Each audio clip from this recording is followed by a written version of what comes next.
Alright guys, so this is the Greymoor Werewolf patch part 1. I know there are going to be a little more changes to the skill line, or at least number of changes. But anyway, I'm going to go ahead and go over what they did, and it looks really impressive. Alright, Call of the Pack. This passive now works with dire wolves coming from the pack leader, so now I think you have to be a pack leader in order to get this passive, or something like that, I'm not sure. Hircine's Bounty. Casting this ability while at full health now restores stamina. So while this ability or its morphs are slotted, you passively gain major brutality. So that means you basically have a weapon damage bonus of 20% at all times now. So you can throw out stats like Drew King.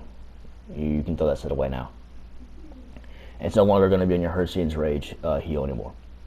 Hircine's Rage Morph. Casting this ability at full health now grants you major berserk for 6 seconds, but also you take additional damage. Okay, so Major Berserk is a 25% damage increase, so you don't need to run sets like Unchained anymore or anything like that unless you want to do the other morph you could. Major Berserk is a massive damage buff, so and that's very rare to even get. So Major Berserk, 25% damage increase, insane. Really, really good. High burst, I can see the potential of this already. This is really, really good changes, guys. Hircine's Fortitude. This ability now increases your health and stamina recovery by a small percent of the healing calls with a cap, as well as continuing to increase the base healing of this ability. So I guess the Fortitude one is more of a sustain morph, and the Rage is kind of like the Bloodlust ring that you get in Skyrim, so when you do more damage, you take more damage. So it's kind of like a give and take situation for the Rage morph. The Fortitude one is more of a sustain. Piercing Howl. This ability and its morph now deal 10% more damage to enemies who are facing you. Okay, so that basically means that the fear and stuff was kind of like really, really slow. So it's better to just kind of just throw off them howls and still doing 10% more damage at all times. Howl of Agony. They basically decrease it from 33% to 25%, which really isn't that bad. So you just take the 25% plus the 10%, it's 35%. So you're still doing more damage by 2% more. But it now also works on enemies who are facing you. Yeah, so basically 35% more damage. The Pounce. So the Pounce is going to activate some type of carnage effect, which is kind of like a bleed, which allows you to quickly to rend your target, causing them to bleed for 10 seconds with an aggressive execute scaling bonus. So your execute's going to scale off your bleed. So the higher you have probably into Thaumaturge and Master at Arms and Piercing, I assume. Well, Piercing is just getting more resistance. So Master Arms and Thaumaturge and Mighty, your bleeds are going to be really, really strong, and you might have to want to be a Berserker, so you want to try to synergize that. But definitely I think the strongest buff here is the Major Berserk and the Howl of Agony adjustment. Pounce is pretty good, but you gotta like leap on them twice, I believe. So if they didn't change that, it doesn't look like they did. I think you just got to, you gotta at least pounce on them twice. I'm not sure, maybe. I'm not sure. But yeah, so now you have Major Brutality slotted on your heal. That's really, really good. So now you can swap out those Major Brutality on your heal. So now you can swap out your weapon power pots or tripods in that situation. That's actually pretty good. Really, really, really good. I like these changes for the first part. I'm about to go through the other parts of the changes that you guys might be interested in. But it looks like Pack Leader is going to have more of a utility role now, which is really, really good.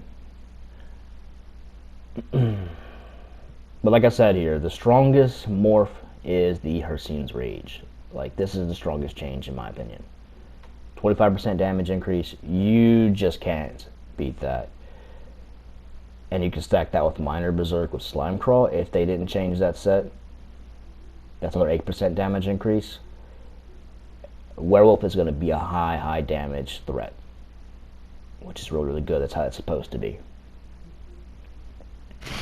Alright, so here is the part 2 of the morphs. Brutal Pounce.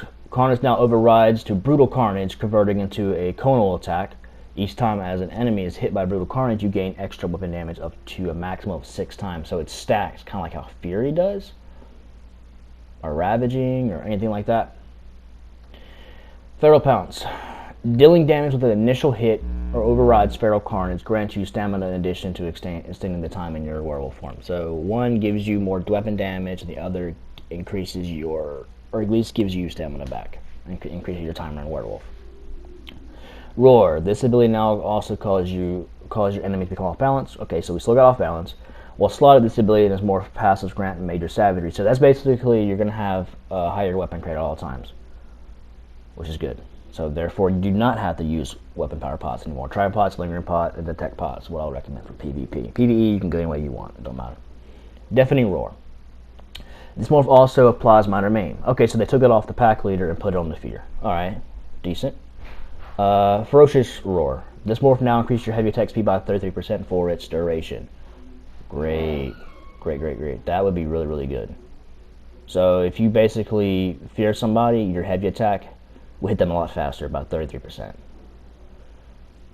World Transformation, Pack Leader Morph. This morph no longer causes your direwolves to apply minor maim to your enemies when they deal damage. Instead, while you're transformed, you gain 10% damage mitigation, and you passively grant you and 11 other nearby enemies minor courage. Minor courage is actually a little small weapon damage buff.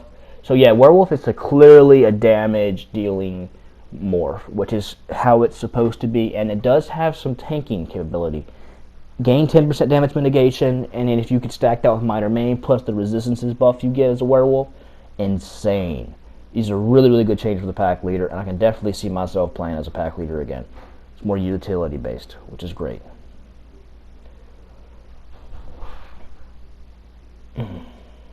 So they didn't really do anything to Berserkers, so I guess Berserkers still keeping their bleeds, which is a okay thing. So if you actually want to push out more of the pressure, I would probably go Berserker.